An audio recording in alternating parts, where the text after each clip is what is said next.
Okay, so here's my 2017 Chevy 2500 Express cargo van. Boy, is she hot. Literally. So, AC working, but just flying through the top and bottom vents. Very familiar topic, but not very detailed information. So, this is what I got for you guys. Best I can do. So, you have there's the vacuum connection for the vacuum hose that leads to the vacuum control valve, which in other videos looks just like that. Now, the one I replaced did seem to be somewhat faulty, but might not have been the culprit. But if you're going through all this, just change out that first vacuum line from the engine to that valve. Then you have the hard line that goes to the whatever you want to call the mixer box inside the cab, under the or in the dash.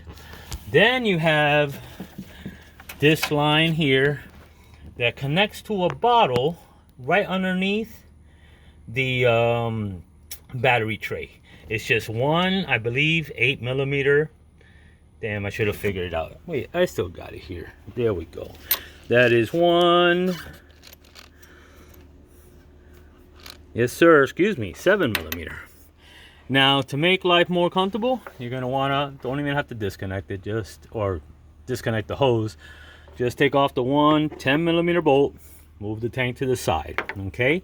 Now, she is a pain in the butt because she's back behind that bottle, which is pretty tight. If you disconnect it from the inside, which you're gonna do anyways, I recommend replace both hoses and the little valve. They don't cost much. Both available on Amazon. You can have it in your door 2 days. I'm not an affiliate of Amazon, but that's where I got it from. Nobody local had it except for what I'm about to show you.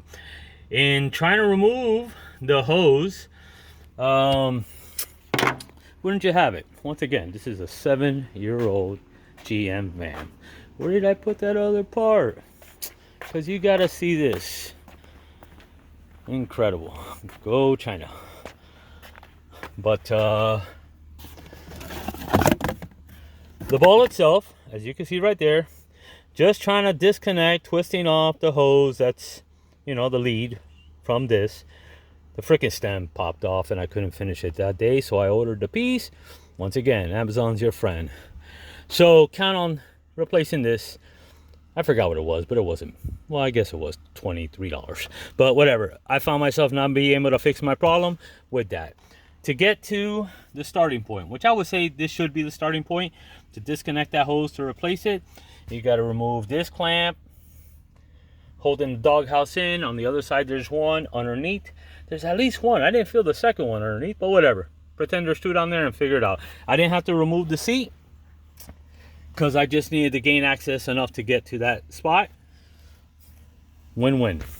So there you go, connected at the vacuum source. Showed you the T-valve. How did I do it? I left enough hose from the vacuum to the switch so that I could run the main hose, pull it through, connect the valve, then do the small hose for the whatever mixer box onto it, and then you're gonna make the connection grossly with the smaller hose, which I haven't done yet. Just wanted you to see everything, and then just push it back into that spot. Put your box back in, and you should be done. So here's what none of the videos have. The main vac line to the engine, as you can see, is a 7/32. No information anywhere online from what I could find, or the auto parts, but that's it. I actually had bought, I believe it was 1/4 inch, and she's fine.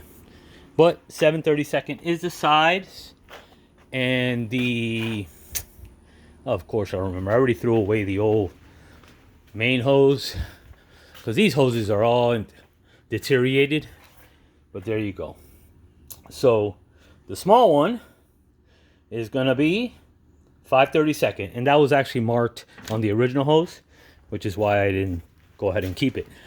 Here we are 4 days later, and she's all finished up. But yeah, take a look at that. If you could tell in the picture, she was flat. A lot of heat in there, but still, man, holy moly, how cheap are products these days. But yeah, there you go. That should be the quick fix. You know what size hoses you need. You know where to get the little vacuum. I already said the name, but you know what I mean. That piece. And hey, if you have the same luck as I, you're going to have to change that ball too, because how those hoses are deteriorating, they pretty much glue on. And that was just me.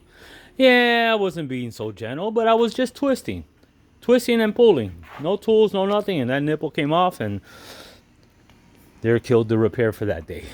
But yeah, I did notice mine was the early stage, so it could have been a mix of the hoses, the little valve going bad, because I noticed that when I started it up, it would go through the vent, but as soon as it had a steady RPM, higher RPM, she'd have enough vacuum to get into position, and while she was running, she'd stay there, but eventually that was going to be gone. So here we are, fix is done. I don't think you need me to start the car to show you. Well, I haven't done the final connection, but that's the gist of it. I really hope that helps everybody else. I was pretty frustrated over the weekend trying to figure out all the stuff that you need, especially when you live, you know, half an hour away from town. And then it turns out that they don't even have them. Because even through the auto parts, the little vacuum valve has to be special ordered. So just, if you know you got this problem, order the hose you need, order the little valve you need, and if you don't want to be held up and have to put everything back, or at least, you know, underneath the hood, well, everything else, because the other part you would have done, then just order that ball. And worst case scenario, return that sucker if you don't need it. But there you go. Hope it helped. My contribution to the community.